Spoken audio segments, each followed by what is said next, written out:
Bonjour frères et sœurs bien-aimés, frères et sœurs de toute religion, évidemment les chrétiens d'abord, puisque c'est notre livre saint, mais musulmans, juifs ou autres, c'est chouette que vous regardiez ce moment où je vais lire l'Évangile. Le Seigneur soit avec vous. Évangile de Jésus-Christ selon saint Luc. Au 6e mois d'Élisabeth, l'ange Gabriel fut envoyé par Dieu dans une ville de Galilée appelée Nazareth. Il fut envoyé à une jeune fille vierge, accordée en mariage à un homme de la maison de David appelé Joseph. Et le nom de la jeune fille était Marie. L'ange entra chez elle et dit « Je te salue, comblée de grâce, le Seigneur est avec toi. » À cette parole, elle fut toute bouleversée, et elle se demandait ce que pouvait signifier cette salutation. L'ange lui dit alors « Sois sans crainte, Marie, car tu as trouvé grâce auprès de Dieu. Voici que tu vas concevoir un enfant et enfanter un fils. Tu lui donneras le nom de Jésus. Il sera grand. Il sera appelé fils du Très-Haut. Le Seigneur Dieu lui donnera le trône de David son père. Il régnera pour toujours sur la maison de Jacob, et son règne n'aura pas de fin. » Marie dit à l'ange, « Comment cela va-t-il se faire, puisque je suis vierge ?»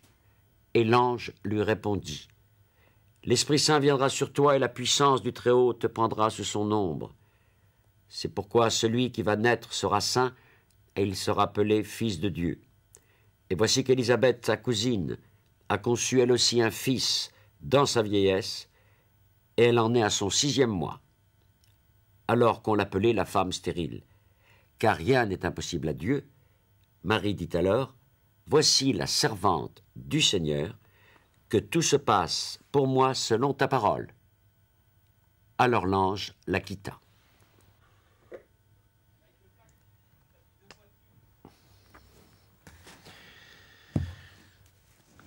Un bel évangile à commenter avec joie la pauvreté de Marie. Plus pauvre qu'elle, tu meurs, c'est évident. La puissance de Marie, sa force vient de sa pauvreté.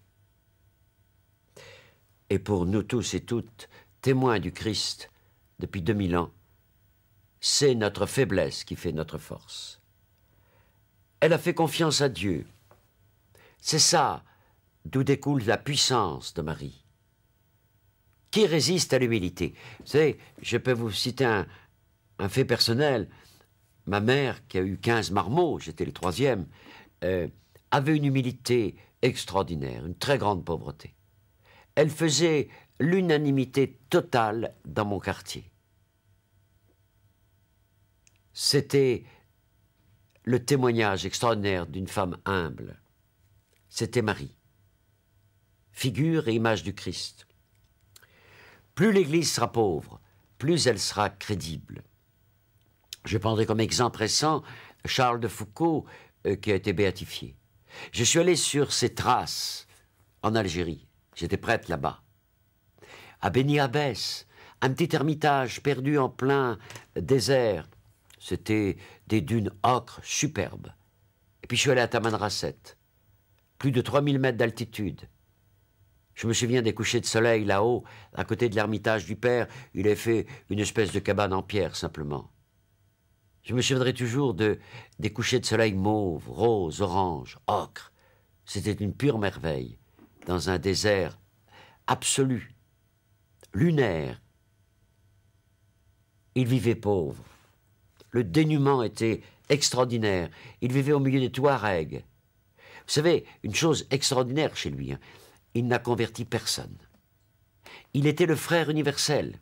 Et il disait d'ailleurs cette phrase que j'ai toujours beaucoup aimée, « Si je suis bon, ceux qui me verront diront que ma religion est bonne. » Sa pauvreté. Frères et sœurs, décrochons du désert et des favelas où d'innombrables chrétiens vivent au milieu de la pauvreté. Atterrissons à Paris, en France. Vous avez 1001 témoins de la pauvreté en France, cachés au milieu de nous.